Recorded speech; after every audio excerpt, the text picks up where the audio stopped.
భద్రం be careful brother, బట్టతలకు విగ్గే better. పూర్తి వివరాలకు చదవండి రేపటి సాక్షి దినపత్రిక. చంద్రబాబు ఇకనైనా మేలుకోండి, విద్యార్థుల జీవితాలతో చెలగాటం ఆడకండి, వారి భవిష్యత్తును పరంగా పెట్టకండి అంటూ కృష్ణా జిల్లా గుడ్లవల్లేరు ఇంజనీరింగ్ కాలేజీలో రహస్య కెమెరాల ఘటనపై వైఎస్ఆర్సీపీ అధినేత మాజీ సీఎం వైఎస్ జగన్మోహన్ రెడ్డి ఆగ్రహం వ్యక్తం చేశారు. విద్యార్థినుల కళాశాలలోని బాత్రూముల్లో హిడెన్ కెమెరాలు పెట్టినట్లుగా వస్తున్న ఆరోపణలు అత్యంత తీవ్రమైనవని, విద్యార్థుల జీవితాలను అతలాకుతలం చేసే ఘటన ఇది అని, ఇకనైనా మేల్కోండి చంద్రబాబు అంటూ ఎక్స్ వేదికగా ట్వీట్ చేశారు వైఎస్ జగన్. చంద్రబాబు నేతృత్వంలో కూటమి ప్రభుత్వం వచ్చిన 3 నెలల్లో విద్యా వ్యవస్థలన్నీ పూర్తిగా దెబ్బతిన్నాయని మండిపడ్డారు వైఎస్ జగన్.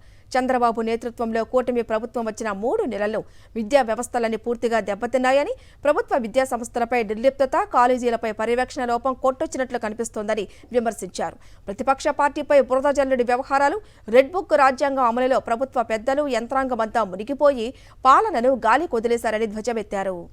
నూజివీడు IIIT సహా గవర్నమెంట్ రెసిడెన్షియల్ స్కూళ్లలో కలుషితాహారం కారణంగా వందల మంది విద్యార్థులు అనారోగ్యం పాలవుతున్నా, వరుసగా ఇలాంటి ఘటనలు జరుగుతున్నా ప్రభుత్వం స్పందన అత్యంత దారుణంగా ఉందన్నారు వైఎస్ జగన్. ముఖ్యమంత్రి కొడుకే విద్యాశాఖ మంత్రి కావడంతో అసలు ఏమీ జరగలేదు అన్నట్లుగా ప్రభుత్వం వ్యవహరిస్తోందని విమర్శించారు. పిల్లలకు నాణ్యతతో రోజు ఒక మెనూతో పెట్టే మధ్యాహ్న భోజనం, గోరుముద్ద పథకాన్ని అత్యంత ఘోరమైన కార్యక్రమంగా మార్చేశారని మండిపడ్డారు.